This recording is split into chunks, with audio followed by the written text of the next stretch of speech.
cheer for the Panthers. Stand and cheer for the team. The pride of both Carolinas and city of the Queen. Carolina! Stand and cheer for the Panthers. In our grand old name. Nothing could be finer than to be in Carolina for a Panther football game. Welcome back, everybody, to another episode of the Panthers Brawl podcast. As always, alongside Shanti Stewart, Tyler Bursky, and Jeff Taylor. I am Jack Taylor, and y'all, we're so excited to be back for this third episode. We got to say, I mean, we all have, different things that we do throughout the week, but coming in and recording this together, it's the highlight of my week. I love getting to talk about the Panthers and getting to do it with such awesome people. To start out, I actually have a little bit of an anecdote. So I was in Gatlinburg over the weekend. My fraternity had a vacation weekend. So I was in downtown Gatlinburg, and being the age of 21, we decided to, in Gatlinburg, what else are you going to do?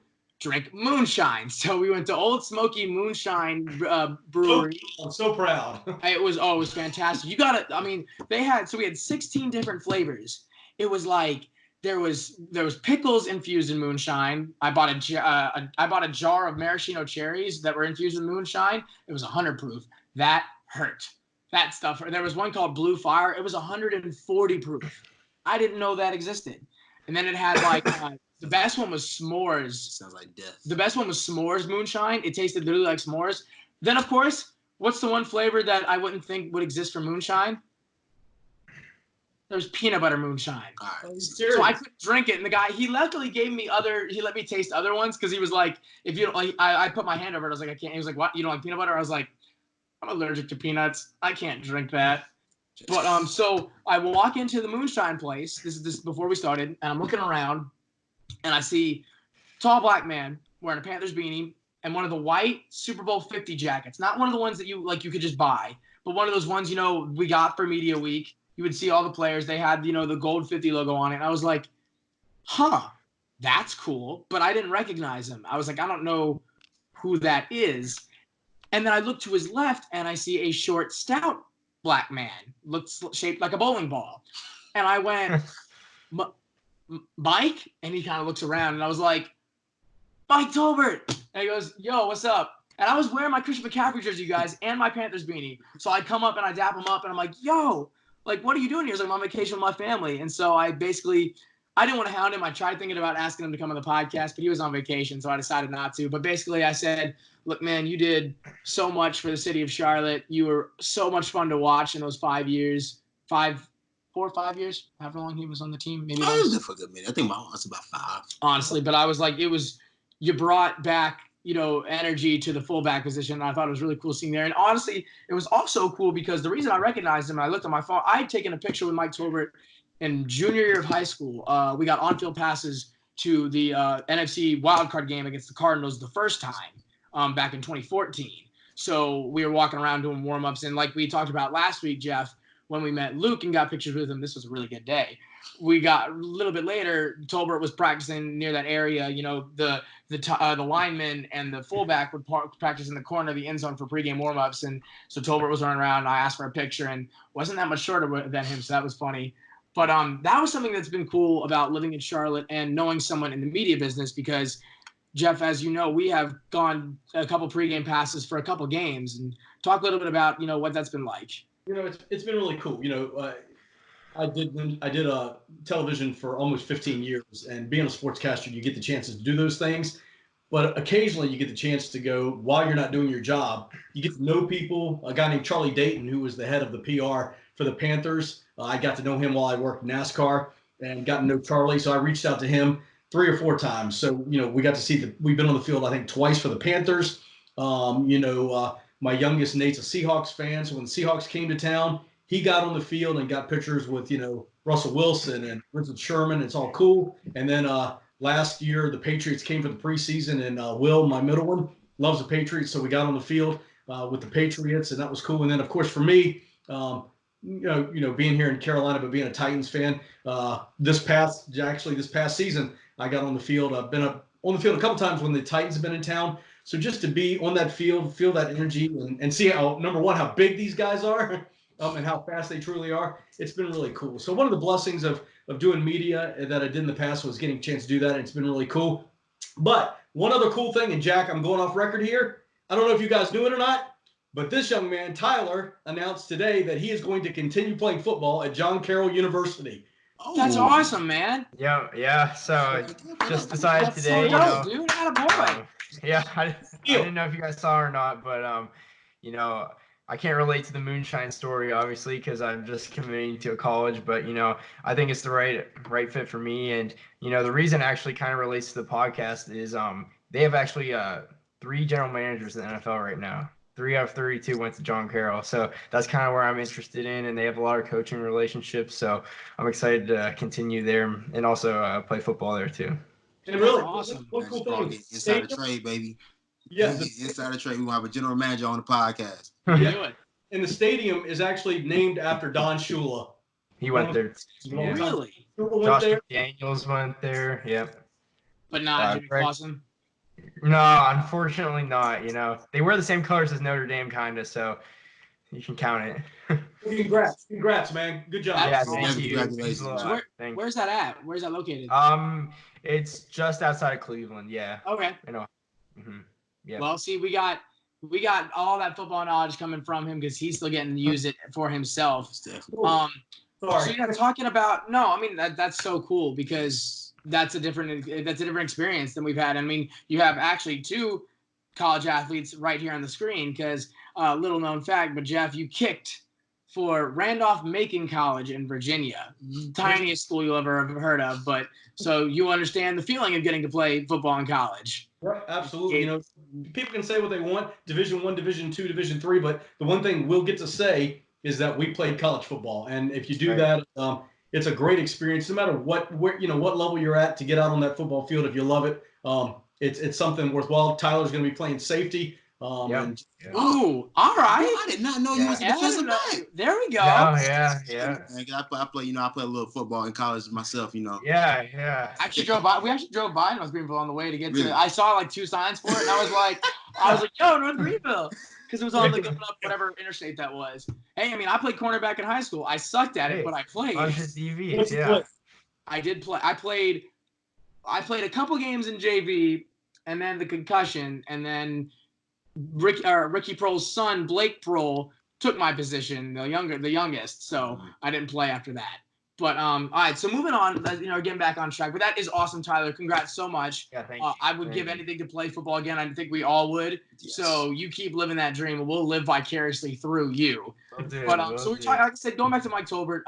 Mike Tolbert was one of those dudes who, I mean, he had a name for himself and a persona before he came to the Panthers. He was the vulture, the Damian Thomas that would get all the way down the field to get to the 5-yard line. All right, Mike Tolbert barreled your way in there. He was, the human bowling ball, the human wrecking ball. And when we signed him, it was really cool because it wasn't a position that we really needed, It wasn't something you would think of. But, I mean, thinking about that team, and that team that we had, Tolbert played a part in it. I mean, I'll never forget the Philadelphia Eagles game. We were down by a touchdown. That it was either Monday night or Sunday night, and the Eagles were doing kind of okay for themselves. And actually, it was in Philly, I believe, too. And Tolbert, it was on like the 10-yard line. It was an out route to Tolbert, and he gets hit right at the 7, bounces back to the 8 or 9, then barrels to the 5, gets hit again, busts through to get the touchdown, and then does the Rocky punch in the end zone in Philly. And it was moments like that I will never forget about him. But that's the thing with free agency. You never know what you're going to get out of a player. And I want to know what y'all think about free agency. Is that, in your mind, the best way to improve your team, to go about it like the main way? Or should you – because obviously the draft, you get a lot more players. But in free agency, you know what these players can do in the NFL. You've seen it firsthand. So do you think that's a better way to go about trying to improve your team, or the draft is the main way you should go about improving your team? All right, I'll take this one first. It depends on the market size for your team. It depends on how, like for Carolina, our cap situation for most of my time as a fan has been pretty bad. Or in no man's land. Yeah, so we usually don't have money to spend on free agents. So unless you're sure on the guy you're going to pick up, I say the best way to build for a smaller market team is through the draft. Yeah. It's such a weird, it's such a weird situation all the way around the horn because, you can take players that you think, the big times, the Odell Beckhams and stuff like that, figure out what's going to happen, and maybe they'll work out, maybe they don't. Then you get those cagey veterans who've been around for a while. I'll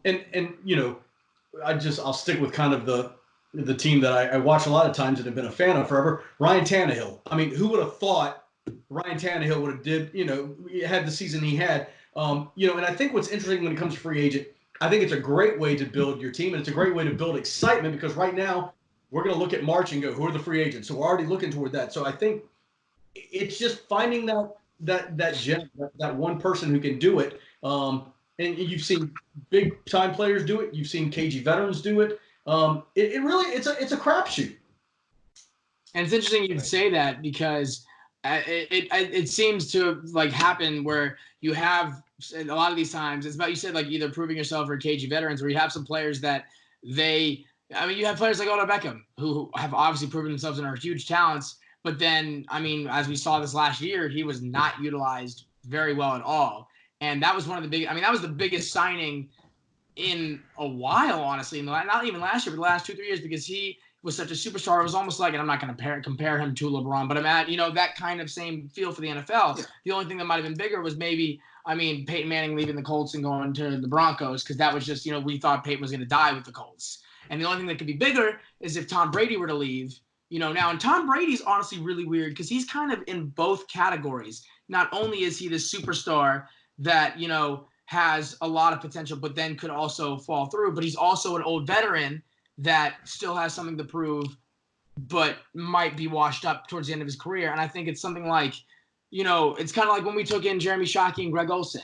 That could be, you had these two guys where Jeremy Shockey was obviously the bigger name coming out of it. He was electric. He was the bigger talent. Greg Olsen kind of flew under the radar, and then, we all saw what happened. So I want to know what y'all think. Which type of free agent is more reliable, or do you think has shown more of a track record of success? That superstar talent that might not fit your system, ego might be too big, might not be a good locker room presence, or that wily vet who has a lot more to prove, felt hurt by their team for cutting them, or might be the end of their career. I'll let Tyler shoot first on this one. Yeah, I'd probably venture to say it's better off to go for the cheaper guys that are going to be more stable without the big egos to bring into your team. Because from the surface, I would probably say that the draft is a better way to build your team, just to get those homegrown guys and build your way up. And not saying that free agents can't do that, but they're already 4 or 5 years into the league, already made their money. So so I'd probably say just getting more cheaper options than, putting all your eggs in one basket in free agency would probably be the better option, just from the surface. I think too that go ahead. I would have to agree with Tyler, especially like with guys that we see in the past, like Kurt Coleman. We didn't pay a lot of money to get Kurt Coleman. Kurt Coleman was a very good pickup for us, and he lasted what 3 seasons? 3 at least. Yeah, 3 seasons. And he was a great value pickup. So I definitely agree with going with those cheaper options. Great value. That's how we should label them. Great value, like those grocery store knockoff brands. We want a great value player. We don't need your Publix brand. No. Well, too, and what you got to think about too, I think a lot of times when you think about the draft versus free agent, I think it depends on what positions you're looking at. I can go with Delaney Walker, who played behind Vernon Davis at San Francisco and turned out to be a tight end. But also, you take teams that have these great offensive lines. What have they done? They have built through the draft. They had, those offensive lines, you see the teams that have spent maybe 4 or 5 seasons and their first round picks have been offensive linemen every single year, or defensive linemen, because you get into the quarterbacks and the running backs and the tight ends and receivers, they've got the knowledge up here, so they kind of can work into most systems and stuff like that. But those draft picks to build a core that's going to protect everybody, I think it just depends on where do you need to build as a team. Do you go with the free agent or do you go with the drafts?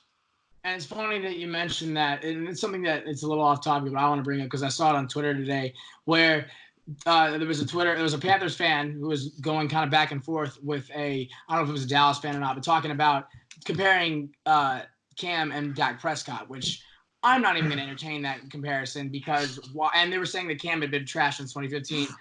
The guy on Twitter, his handle is Bring Cam Back, and he made a very good point where the fact that the Cowboys have one of the best offensive lines in football.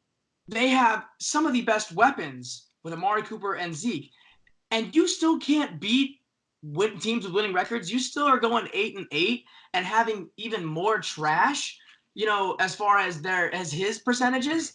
You're going to tell me that he's better than Cam when Cam has had very little talent on the line, and still has been injured for most of the seasons and still has performed better than Dak. So I just saw that and I was like, we need to stop these comparisons. There was another thing I saw. Oh yeah, by the way, that's my homeboy.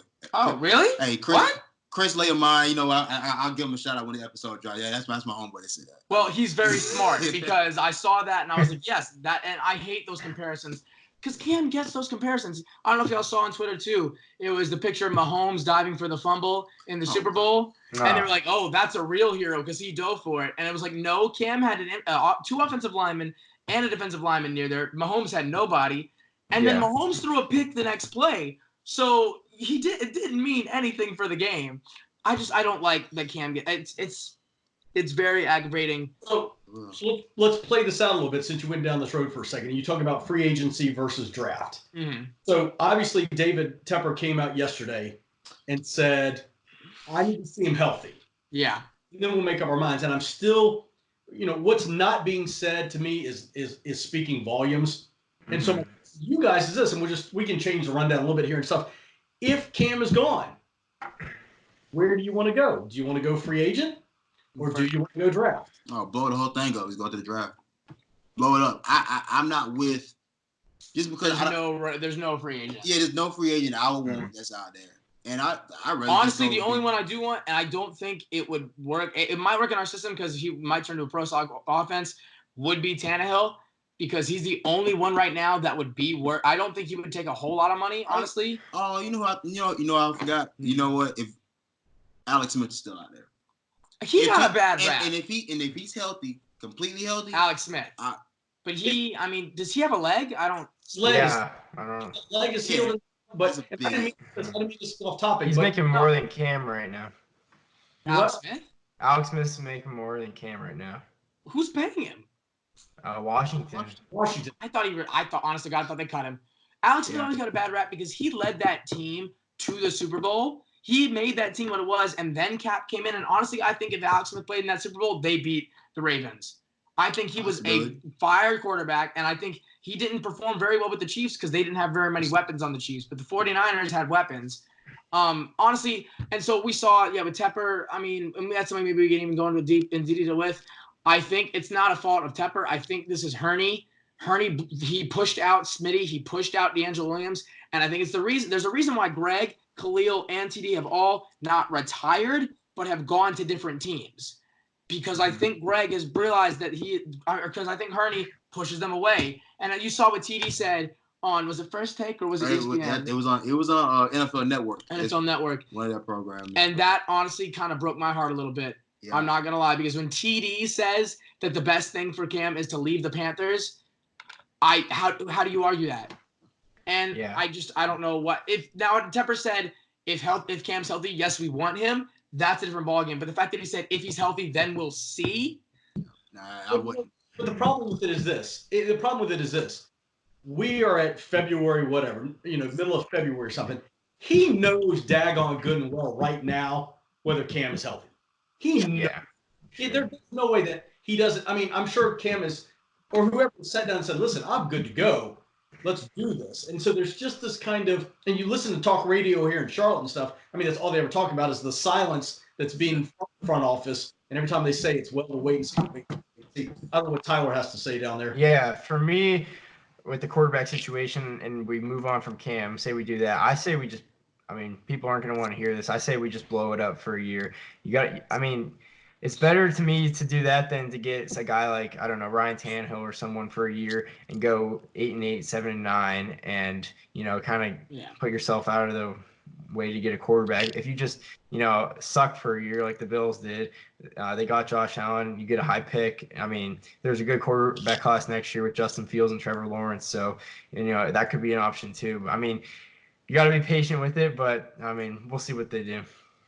I guess my only thing with tanking NFL wise, it's the best teams don't not tanking, but like the teams that are consistently in the playoff hunt, they don't tank. I mean, Cleveland's been doing this for like 2 decades. It's not working. It hasn't worked. The Lions have barely they tried and it still hasn't worked. It still hasn't worked. The Lions Detroit Tigers have drafted more Super Bowl quarterbacks than the Detroit Lions have, and that's the funniest thing in the world to me. When we've had our success and we've been at our highs, it's come from just staying the course, put together good draft classes, sign a couple free agents. Sign a couple free agents. Well, and then keep it rolling. But, let me throw out another thing I heard today on the radio, and you guys will love this. So you get rid of Cam, let him walk. So you have the 7th pick. You trade CMC for a first-round pick. Yeah. So you have first-round picks. You trade those. You move up to 1, or you move up to like 4 or 5. And so you trade those 2 number 1s, move up, and then you go after Burrow or Tua. Honestly, would you get rid of CMC?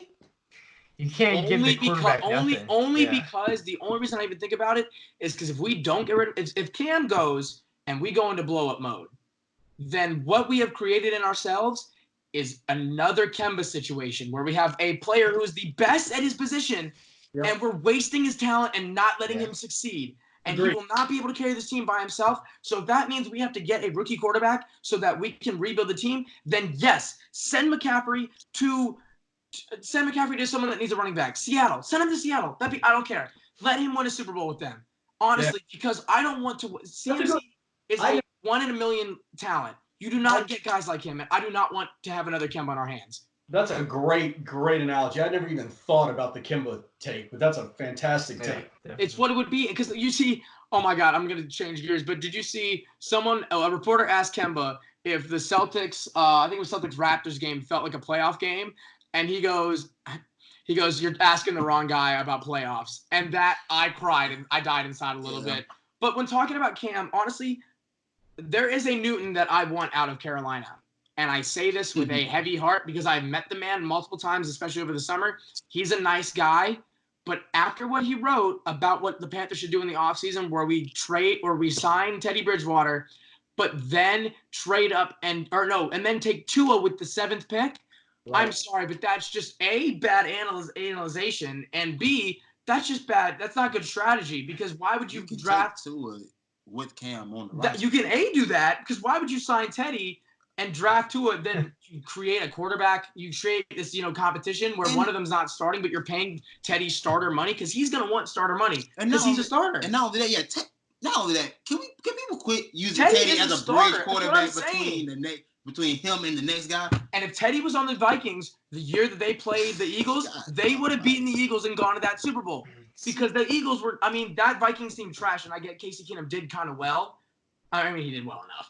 And Sam Bradford. But if a healthy Teddy Bridgewater is on that team with that mobility, and Dalvin Cook running up, they win that Super Bowl. They do. Yeah. Speaking of Teddy, did you see that the Saints said they want to continue with Taysom Hill if Breeze isn't? Go ahead. I'm like, they're just like forgetting about Teddy Bridgewater. Like, I don't know. Teddy's taking a pay cut. Honestly, I'm gonna do this as a video segment. I'm gonna do a video segment just completely ranting about how much I hate Taysom Hill. Yeah, me too. I'm with you. Every time he goes on the field, the announcers talk about anything else. No. What did you do? He went to BYU. And they act I retweeted something today about his accuracy at BYU. It was, it was a joke. Not good. Yeah. And they act like a quarterback being on special teams is like the second coming of Christ. When not only 2-3 years ago, who was the Panthers kick returner? Joe Webb. At one point, our kick returners were Joe Webb and Mike Tolbert, and it was the best thing ever. I just feel like our general managers hate us, honestly. They really do. With Gettleman and her, I was like, I just feel like that it's a constant troll job. It's been 20 years. It's been 20 years of this just absolute mismanagement. I had somebody told me, he was like, Charlotte, could be one. It was someone I met. I don't remember. It was someone on call at 7:30 the game, and it was someone who worked for. Oh, you know who it was? It was Marty Smith. Really? Yeah, it was Marty Smith, and he said Charlotte could be one of the best sports cities, but because it has great talent, but it's horribly mismanaged. And I was like, you just nail right on the head. Carolina Panthers. Yeah, you And got the Mar- Hornets. Yeah. Oh God. Oh. Especially the Hornets. yeah, Talk about bad GMs. Marty Hurney and Rick Cho. Done deal. Don't even get me started. I could do another episode about how much I hate Rich Cho. We're going to do – the next segment is going to be just crapping on Taysom Hill, Rich Cho, and Mike Remmers. That's the whole next show, honestly, because I could fill an entire show about how much – and Alindo Mare. Alindo Mare would be the fourth. That's my Mount Rushmore of hatred. Okay, just tell Tyler and Shantice and anybody else who's going to watch this, you haven't watched a game until you've watched Jack watching Taysom Hill play football. I get so angry. They won't even be playing us. They'll be playing like on Thanksgiving Day. Anybody. I feel you. I'm with you. It's so aggravating to hear. It's so bad. All right, getting a little bit back on track. So we talked about free agents and talking about how it's the difference between big names and good players when you get out of free agency. So who is the biggest name that the Panthers have ever signed? And then on the flip side, what is the best player, or who has, in retrospect, been the best player we've ever signed in free agency? Because those can be two different things. In my mind, I think the biggest name that honestly we ever signed might have been Mike Tolbert, at least in that time frame. Because like I said, he was already that persona when we came in. And we got him for a great deal, and we added him. It wasn't like we were filling a need because we didn't have anybody. I mean, yes, we didn't have anybody because we haven't had a good fullback since Brad Hoover before that. But I just think that in the team that we had with, Stewart, and I think that Tolbert really fit in really well there. But I think the best player we obviously drafted or we've signed had to have been Greg Olsen. That's my best free agent ever. Biggest that I can remember was Keyshawn Johnson back in 06, 07. Yeah. At the time, Steve Smith was the best receiver in football. And I thought, as we all thought, adding Keyshawn Johnson was gonna. And Moose was still on the team too, wasn't he? No, Moose was going to Chicago at that point. Oh, right. I forgot he went to the Bears. Yeah. Bears, you're not allowed to get any more of our players. You can't have Cam. I'm sorry. Good Lord. Yeah, but Keyshawn Johnson, the biggest. The best. I think one of those, again, those great value guys. Jericho Cotchery. He was very valuable, especially for a receiving core that lacked a lot of talent. He was that. I mean, as far as as far as hands and consistency, he was the best receiver on that team. The most consistent receiver, a true receiver that we had on that team, especially during the Super Bowl run. That is true. I'll go Jericho Cotchery. Yeah, I mean, it was a little bit before my time, but I'll go with Reggie White. Big time player.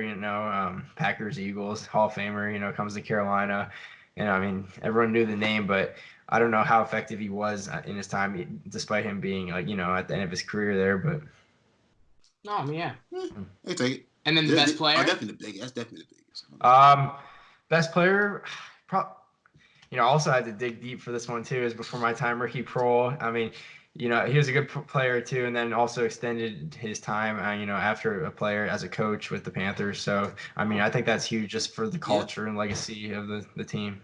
Jeff, you better say this one because I realized we just all missed it, and if none of us say it, it's going to be an issue.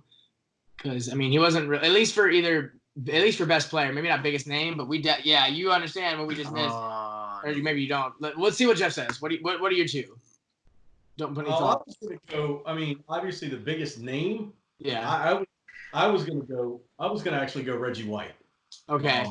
That was my thought process. That wasn't the one I was thinking of. So yeah, go for best player. This is where I want to know if you got this because I'm kind of mad at myself because I didn't think of this. Wow. I'm still going. I listen. How can you not? You'll do it. I'm going Greg Olsen. I don't know how you don't. Oh yeah. So one that we all didn't think of was I believe he started on the Saints for 3 years before us. I can't remember if he started on the Saints or went to the Saints afterwards. But because Tyler rung a bell in my head when he was talking player and coach. Yep. Sam Mills. Yep. Oh, that's the face of that's the slogan of our team, the foundation of who we are as an organization. And I mean, he wasn't insane coming off the Saints, but for the money that we got him, he was. I mean, then afterwards, especially early on in our franchise history, he was. because he was signed off of the expansion draft actually. I don't even think he was signed right off the expansion draft, and that's how we got him. So I mean, that's your whole team right there, and his legacy still lives on to this day. So that's probably one of the biggest players we should. But I mean, there was so many big names because you think of still Kevin Green. You think of wasn't there? I was talking to Jeff about this yesterday. Wasn't there a wrestler that we signed or some big or something like that, or some dude who went on the XFL? I cannot remember. Not obviously not Brian Bosworth because he was on the Seahawks. Didn't he play for you guys? Huh? The guy he hate me. What was his name? Rod. Somebody who played in the Smart. Rod Smart. Didn't he play for us? He was on Super Bowl. Wasn't he getting? He was in Get Smart, wasn't he? Wasn't he the one? He wasn't he the war or the security guard in Get Smart? I'm fairly certain. I'm not sure. All that I remember him from the XFL. Yeah, that's right. He was in the XFL, but and then you have especially like that Super Bowl 50 team. We had Charles Tillman, we had Jared Allen. We had those are big defensive names in the past. In our defense, we've had Kurt Coleman was a good free agent. You've had Mike Adams did well for a little bit. Roman Harper, which is always funny to me that he played on the Panthers, especially after the Bounty Gate thing, and Steve Smith spinning the ball and then punching him in the mouth, and that is Roman Harper that hit him, even though he hit the wrong dude. But speaking of the XFL, it's funny that you mentioned it. We all saw this weekend, and I didn't get a chance to watch all the games, but the ones I did watch were really cool. We even saw some Panthers make some big splashes. Austin Proehl had 2 touchdowns, 63 yards, 5 receptions. He had the first XFL touchdown, which was so cool. And I thought that was really awesome getting to see that. And, I didn't see any really other Panthers making these splashes. But what I want to know, because, you have Canadian Football League, you have Arena Football League. Those have kind of stuck around. You have the UFL, I think, is still a thing for the most part. But then in the world, and in these past, you've had, the World Football League with Trump and his team. You've had, the AF, you have the XFL that happened the first time, and then we more recently had the AAF. And other than Arena Football League and I think the UFL still sticks around somewhere. Or AFL, Arena Football League just folded. Did it just fold? Really? It folded. Yeah. So other than Canadian Football League, none of these have stuck around. So what do you think the XFL, what do you think the XFL needs to do to not flop again? What does it need to prevent? What maybe caused it to flop the first time that, it needs to do now? The first time from what I can remember is it was too much like wrestling. Yeah. And they focused way too much on like that entertainment aspect of it. The extravaganza of it all. Which of course you want to be the fun league, but just don't focus that much. I think they've learned a lot from that first go around, which I don't think they'll make those same mistakes again. But as long as they stick to what they're doing, be the fun league without all of the antics, then I think they'll be fine. I think they have to obviously learn from the first time. You hit that on the head there, Shantis, with that. Vince McMahon, hopefully he's learned a little bit more, and it's not anything associated with the WWE or any wrestling. Now it's Alpha Entertainment, which is the whole McMahon kind of conglomerate or whatever. But I think the interesting thing they need to do is, listen, it's not the NFL. It will never be the NFL. But if somehow or another they can connect this to the NFL and understand that you're the stepchild. Like you are going to be, you can get here and get to the NFL, and they see this movement of players that get that second chance or can move up. That's where I think they could.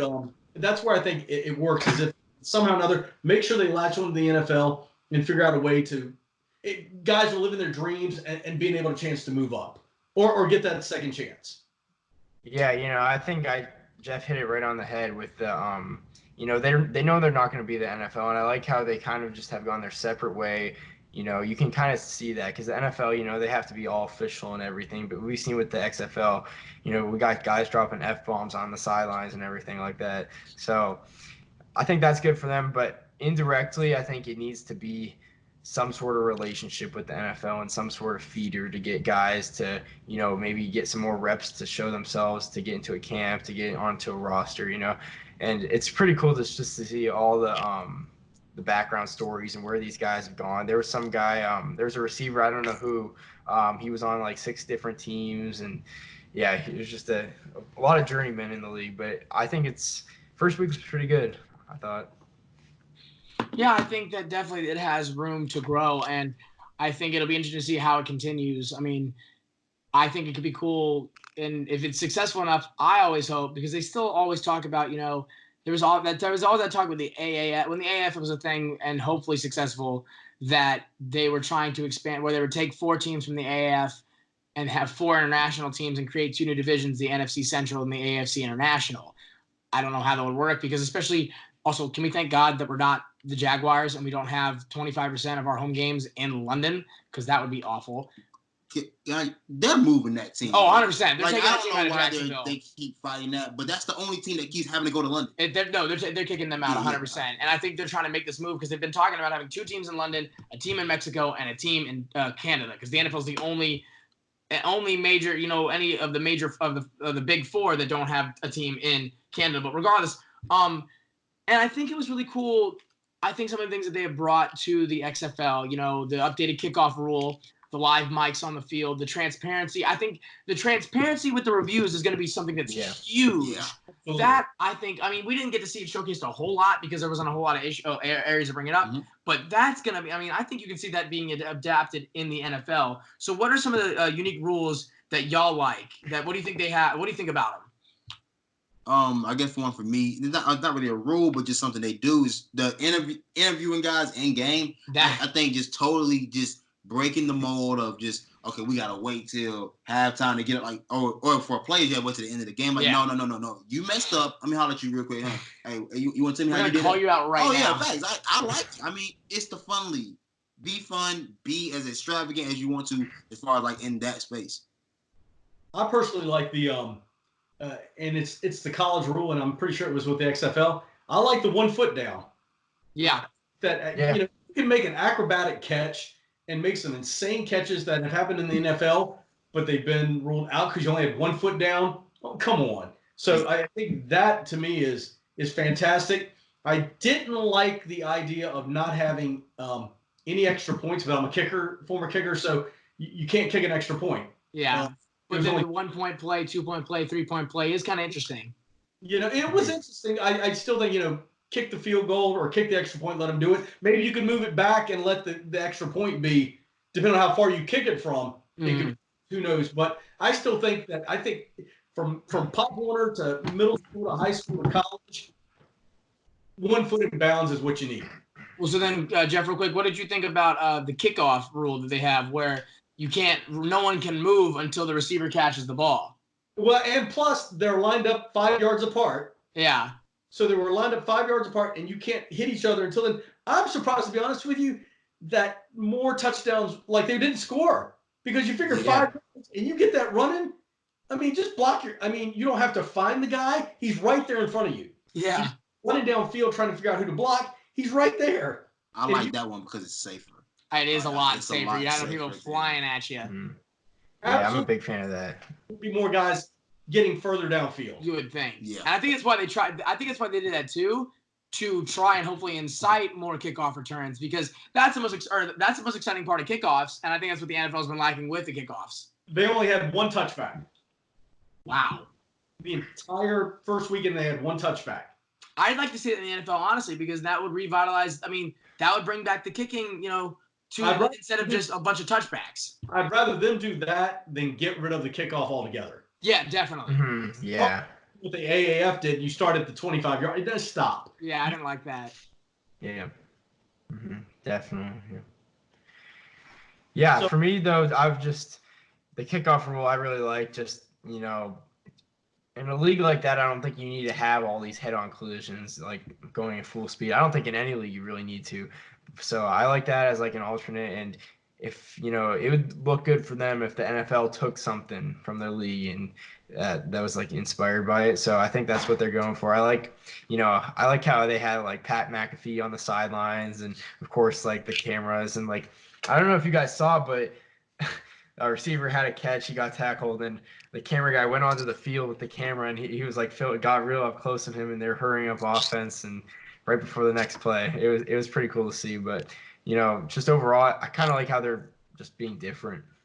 And even not just on the field, but in the broadcast side too. I love, like we said, I love the transparency. You can hear the mics going from replay to the official, so we can hear what the thought process is, instead of, I can't tell you how many times we sat on the couch screaming, okay, why are they taking so long to view this? What more could they be looking at? And so now we know what they're doing. And I also I think it brought back the entertainment to it and the theatrics of it all, bringing the live microphones on the field so you can hear those players going back and forth. I think that is so dope. Because I cannot tell you how many times, like with key matchups, like the NFL misses the ball a lot with a lot of key games. Like, fam, I want to hear what Odell Beckham and Josh Norman saying to each other. Or could you imagine, like Cortland Finnegan and Andre Johnson? Yes. Oh my goodness.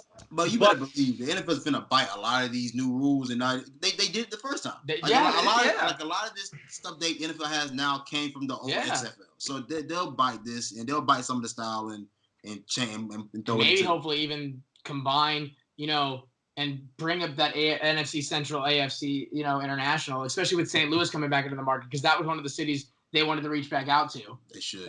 I think the cool part too was, whoever's on the directing that game in the truck better be ready for the 5-second delay. I was going to say, you have to use that bleep button pretty quickly. No, what they're going to say. I think also what's going to be different is, I think the fact that you have ESPN and Fox as the two carrying it. Mm-hmm. And I mean, I heard people all day long on Fox and ESPN, both on the network, on radio, just hyping it up left and right, saying how much they loved it. So the fact you got those two big guns going at it with them and backing them up and excited about it, which they didn't have last time. I think it was TNT, and I don't even know who the first one was back in the day, but they didn't have a major network. So that's going to be a big deal. Remind me real quick, what was the time frame for the first XFL, the time period of it all? Do we remember? It started in 2001. Okay. And lasted 2 seasons. Okay, so one element that could honestly be really cool for the XFL that was not in existence back in the first time, and I think if they want to boost the popularity of it all, especially with a younger generation that didn't really understand what the XFL first was, what I think they could really do, and they kind of showed it a little bit. I mean, I know, Jeff, you've probably seen, your kids playing it, and I know we've all played it, but in Madden, they added this new mode called, I don't remember what it was called. It was supposed to be like a free for all kind of thing, and it was like a different way to play Madden. You had these superstars. It was a lot different, and you had different like playbooks, different playing styles, and it was a different mode of playing Madden. Are you talking about head coach? Well, no. Like it was like where you had draft.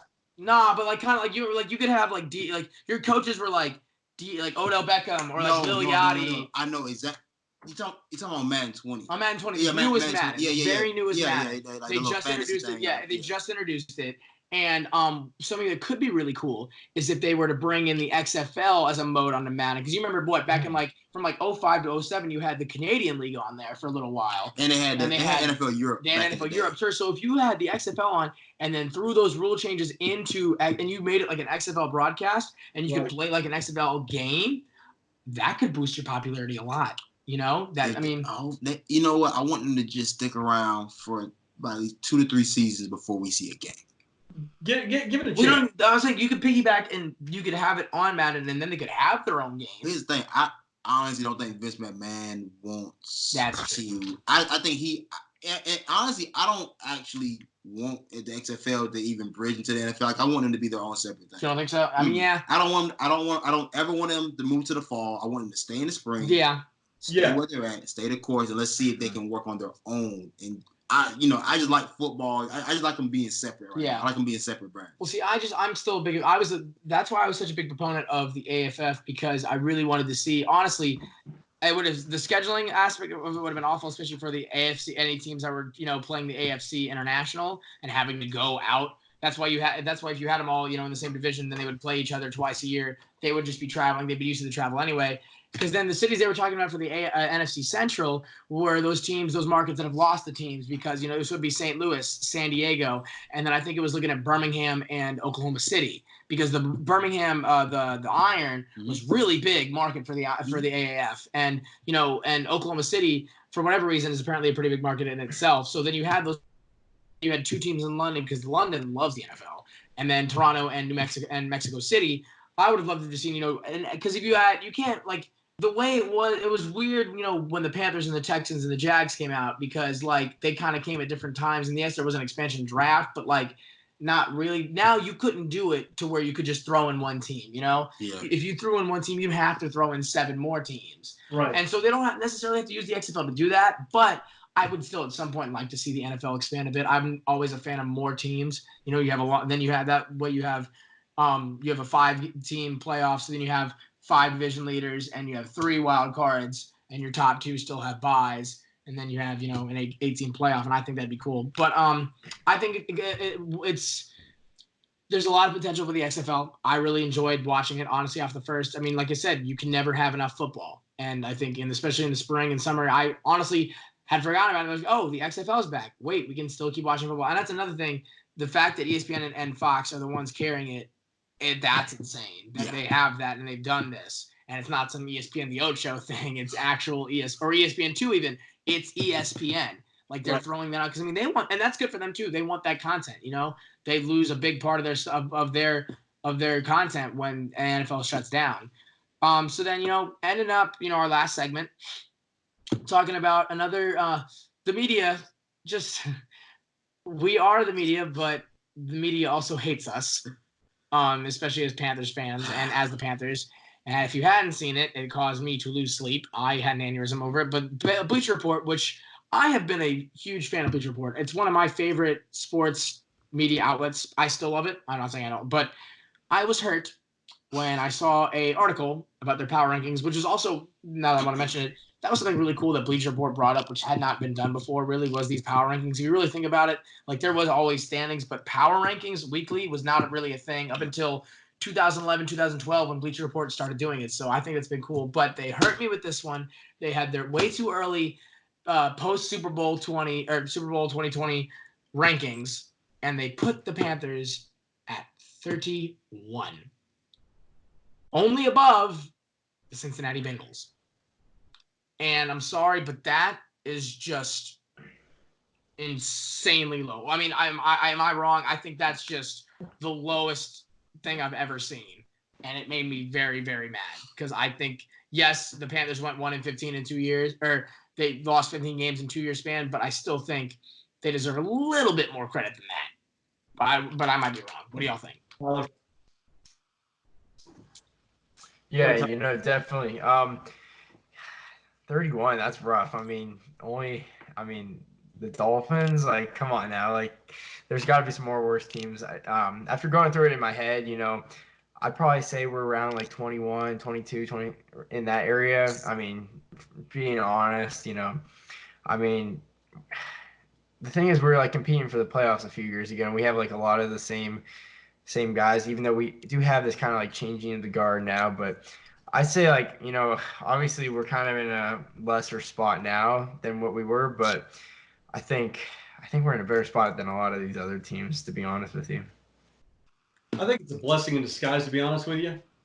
I don't know that, like, don't get me wrong, I don't think it's horribly, I mean, if Cam is gone and if we're blowing everything up and we're starting from scratch.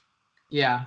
31, I mean, and if people have the expectation that, okay, we're not going to be that good of a football team, and you get 4 or 5 wins or something, and you move up, then so be it. That just is, I think 31's too low. I mean, I've looked at the, and we can go over them in a minute or whatever, some of the teams that were right in front of them, and I'm like, yeah, no. The Jags are a train wreck.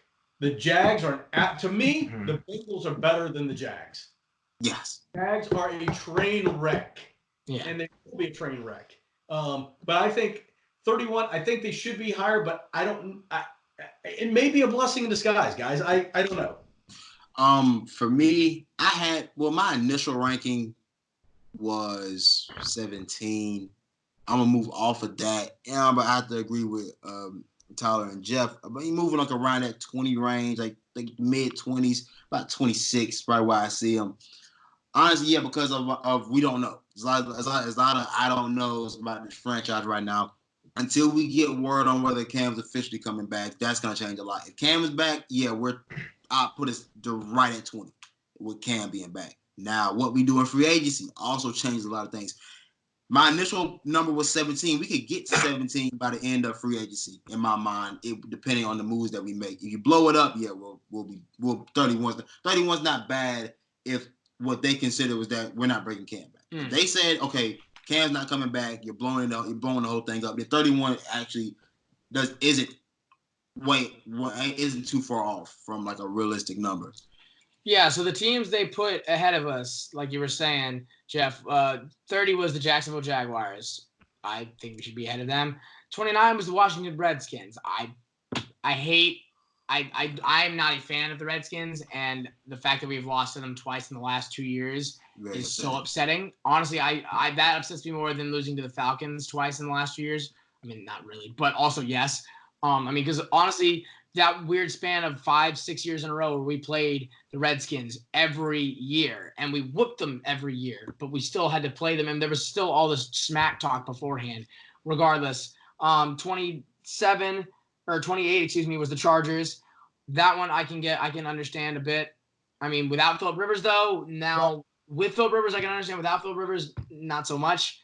And then 27, the Miami Dolphins. I don't like that. I don't put any weight on that. Oh, and then 26 New York Giants. Definitely not. No. Giants should be a lot lower than that. No. If you're putting all that on Zeke, then no. Yeah, let me go back to what Shanti said a little bit too. I mean, I'm going through some of this stuff, and if you think about it, I mean, there are a lot of average football teams, and there are a lot of I mean, I'm looking at Tampa Bay. I mean, they should not be anywhere where they were. They were 18th. The line shouldn't be 25. I mean, the Jets, I can give you 24. Arizona? No. The Browns should not be 23. I don't even care if they were 6 and 10. No. Denver still has everything to prove. The Raiders, I'll give 22. I'll give them that. Well, Raiders, though, I mean, listen, they got the whole Derek Carr. I mean, that could be John Gruden, whatever. I don't even like their quarterback. They don't even like their quarterback. No one likes a Carr at quarterback. No. Nobody should. There's no reason for you to have like a Carr at quarterback. Well, the only reason that worked out was because it was AC/DC. Amari Cooper and that worked. Say what you want about talent-wise, and I might tick some people off. Listen, Cleveland Browns are a train wreck. There's too many cooks in the kitchen. Uh-huh. It's too many cooks in the kitchen. It's too much talent, too much ego. All bumping heads. You can't tell me Baker is not getting every meeting going, Juice, I want the ball. Odell, I want the ball. Chubb, who deserves to have the ball, might be the one who's saying it least. But then you have, Njoku, I want the ball. They all deserve to have the ball, but you can't give the ball to everybody. It kind of goes back to that conversation about free agents where you can't have all the superstars. Yeah, but I mean, the New York Jets, they can't keep Sam Darnold, I guess from the Broncos should not be 20 in the slightest. I understand that he's got to stay off mono or whatever. The Detroit Lions, they're a train wreck. I mean, the Giants are. So think about really. I mean, I could see the Panthers if they get through free agency and make some moves, get the quarterback thing set. Yeah, they could be. You're telling me that the Colts right now can be at 17, then the Panthers honestly can be at 17 too. Yes. Because what people do not understand about Cam, and we've said it once and I'll say it again, no other quarterback that is playing right now, or was at least playing that plays the same kind of skill, that was the same age or same anything like him, could have taken a wide receiving core and an offense like we had in 2015 and lead them to a Super Bowl. You could not have done that, and I will not hear any arguments on that. So when we have a healthy Cam, and I'm not going to hear any arguments this year, because a healthy Cam has a chance for the playoffs every year. It's not the same type of thing as Russell. It's not where Russell can lead his team. It's just because Cam is that star talent. And I don't want to hear this, his talent is worn off, his body's what he's used to. Because in 2016 and 2017, I understand he incurred injuries both years, but those were the only 2 years that he has ever been sat out for more than a game because of injury. This guy played the week after he got in a near-death car accident. And he played and won the game. So I don't want to hear this, they could get someone better in free agency. They could get someone better in the draft. Who? You tell me who, because there's no one in free agency that can do it better with the weapons that Cam has right now. Because this is honestly one of Cam's best weapons. The best. I mean, DJ's finally coming to his own. Curtis still has something to prove. Ian, I think Ian is good. If we bring in Eric Ebron or we bring in somebody else, I'm okay with that. And then you have CMC, and you have one of the better lines. It's up in the air. At least not even better, but one of the youngest lines we've ever had. But I mean, So if you're telling me these teams be at 17, because if Cam is healthy, I'm saying we're right there in the mid. We're right there in 16. But I mean, I don't know. I have us listed at 25. I think that even without Cam right now, with an unhealthy Cam, I have us at 25. I understand because our defense is really lacking, but our offense, I mean, the Cat Pack and the line that we've got right now, I think can be really good. With a healthy Cam, that's a top 5 offense in the league. If you thought about it, you had a top 5 running back in the league and you had a top 5 wide receiver in the league with Kyle Allen. You throw in a top 5 quarterback in that matchup with a line that's consistent. Right. And a questionable Falcons, Bucks, and Saints team. I mean, you're right back in the division. And I don't understand why. Also, one thing I wanted to ask y'all real quick before we wrap it up. If you have one, do y'all have a favorite XFL team? Because I forgot to ask that. Mine personally, I root for the Seattle Sounders when it comes to MLS. Now I won't be though because Charlotte has a team, so I'll be rooting for the Charlotte team. But I like the Seattle Sounders. I loved, Clint Dempsey. I loved their team, and I love them playing in the stadium. And now it's transferred over. I do not like rooting for a Seattle team, a Seattle football team at least. But I will root for the Dragons. I think that they've got a good roster. I love seeing Pearl do what he did. Their team is just very electric, and I think it's Josh Johnson or Justin Johnson is their quarterback. I can't remember regardless. Yeah. But they've got I like their team. I love their uniforms. I love the Dragon on it. It's like USF plus like Miami as far as their uniforms go, and I love that. I'm a big uniform guy, and I love the different stuff that the XFL has brought. So, and if you don't have a favorite team, just tell me a favorite aspect y'all got, the league. And like I said, favorite aspect for me is that 1 foot rule. I've been clamoring for that in NFL for a while because a lot of these things, if an ass cheek can count as a foot, then 1 foot should count as a touchdown. I don't understand where that translates. I'm gonna go DC Defenders is my favorite team. I like Cardell. I've been wanting to see Cardell Jones play at a professional level, and I like the energy they came with for that first game. So I'm rolling with it. Did you see the tweet? It was like, God, the DC Defenders just have the most aggravating fan base in the XFL. And someone quotes it, goes, "Bro, the XFL's only been a thing for an hour." that killed me. I saw that. And that had me dying. I'm going the Houston Roughnecks. Yeah. Just old school, like they have the oil derrick, so it's kind of like the Oilers, and it's got the hard hat on top. I didn't really get into all the players and who was playing for who and stuff, but just that nostalgia. I think I have former Panthers on that. I want to say Coney might be on that one. Or not Coney. Oh, yeah, I think Coney might be on that one. I think it was Coney Ely, yes. But I just like the old oil derrick. It just, the old. The colors for that team is really cool, too. Yeah. What? The black and the red and the blue. Yeah. It's like a modern Oilers team. Yeah, so it was kind of cool.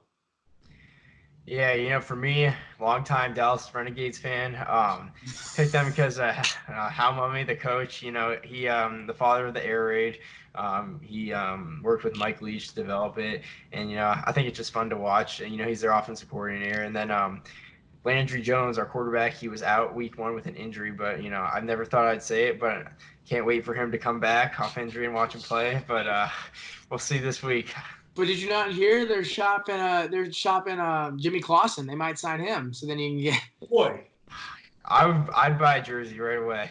Oh, that'd be like Jimmer Fredette coming back to the NBA, and that would be the equivalent. Not the same because obviously Jimmy Clausen is not the talent of Jimmer Fredette, but you don't disrespect Jimmer Fredette like that.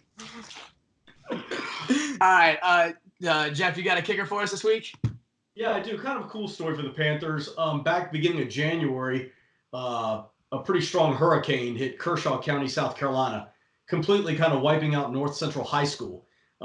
They've been struggling to get back going and stuff. So the Panthers decided that they are going to let that school host their prom at their practice facility in the Dome here in Uptown Charlotte. So they're providing everything for them. The only thing the students have to do is show up. So kudos to the Panthers for taking care of and I think it helps with that, 2 states. They saw this high school get crushed, and let's do something for them. So congratulations to those guys, North Central. They'll get to do their prom at the Panthers practice facility uptown Charlotte. So it's going to be cool. And I think I saw a little bit of it, too. I think they also renovated their football team's their weight room. Yeah. And they also donated a bunch of practice jerseys, including game-worn jerseys. So I think they had Peppers and Jonathan Stewart that they gave to hang in the weight room, but they also donated practice jerseys and pants for their football team. So that's really cool too. And like you said, it's unifying, the two states, because they were pretty devastated because a lot of them didn't think they were going to have a prom. And I mean, it doesn't seem as important now, but when you're in high school, that was like the thing. Amazing. So that was huge. So it's a nice little feel-good thing for the Panthers to do that. And I know Tepper loves to be the Panthers have had a history of philanthropy, and also we didn't talk about it, but I am still kind of salty that Cam didn't get Walter Payton Man of the Year, because I couldn't even understand freaking Calais Campbell when he was giving a speech. It sounded like he was gargling knives. But regardless, so next week we're going to come at y'all. We're going to have, I don't know, we might just scream about how much I hate Taysom Hill and Alin Amari. I was thinking the same. We might talk about, Tepper's comments and what we think of Cam. I mean, we can always. Let's make next week a hate podcast. Honestly, I would love it. Would y'all want to hear us just scream about the people we hate? Because I think that'd be hilarious. I have one segment on Taysom Hill, boom. Mike Remmers and Alin Amari, boom. And then what else did we say? There was another one. Who else did I hate? Who else did I yell about? I don't remember. I hate Dave Gettleman. I also hate Dave Gettleman and Rich Joe. We can just say, Sean Payton. He said Sean Payton? Yeah. Oh, yeah, I hate Sean Payton. I mean, I hate Sean Payton. I hate Drew Brees, too. He hasn't really done it. I don't hate Drew Brees. I respect Drew Brees. Oh, He's the only Saint. You know who I hate? I hate Cameron Jordan. Love Drew Brees. I hate Cameron Jordan. I can't stand Cameron. I hate Cameron Jordan. Oh. But you gotta respect Drew Brees. I'm sorry. And I think he's a family man. He's been a class act. And I ain't gotta respect him nothing. He's a great guy. Great guy. But I mean, he's in the way. Move. Yeah, no, I want him to leave. I want him to get out. I want him to retire already. You've done everything you can do. Get out. I want their entire quarterback room to leave. I would love if they, like the Vikings a couple years back, when all their quarterbacks left and they had to get Kirk. I want Drew, I want Taysom, and I want Teddy to all leave, and then they have no quarterbacks. Because then what do? You do nothing. It'd be hilarious. But we'll figure out. We might yell at just people, or we might talk about Panthers football. I'm fine with either. But be on the lookout. Shanti's gonna have another video for you coming out on Monday. His part 3. We thank y'all so much for the views and support of that. It's been really cool for him to get to do that, and we can't wait to see how this keeps growing. Check out fanatics.com for some deals through I think it's the Bears Brawl at fanatics.com or some sort of thing like that. I'll maybe edit that in later. We're supposed to do sponsorships. We have not been doing sponsorships, so we have to do that. And be on the lookout for some big stuff coming from the Brawl Podcast Network, like merchandise or like a website, because it's getting pretty big, guys. So it's been awesome, and we really appreciate the fact that we've gotten to get in when we've gotten in, because people don't just kind of get podcasts in this business. No. It's something that's it's blowing up. It's a medium that's gotten really big, and we're all reveling in the fact that we get to sit here every week and talk about, the team we love, or at least football. So until next time, everybody, this has been the Panthers Brawl. We thank you all for joining us and listening in. And until next time, guys, keep bounding.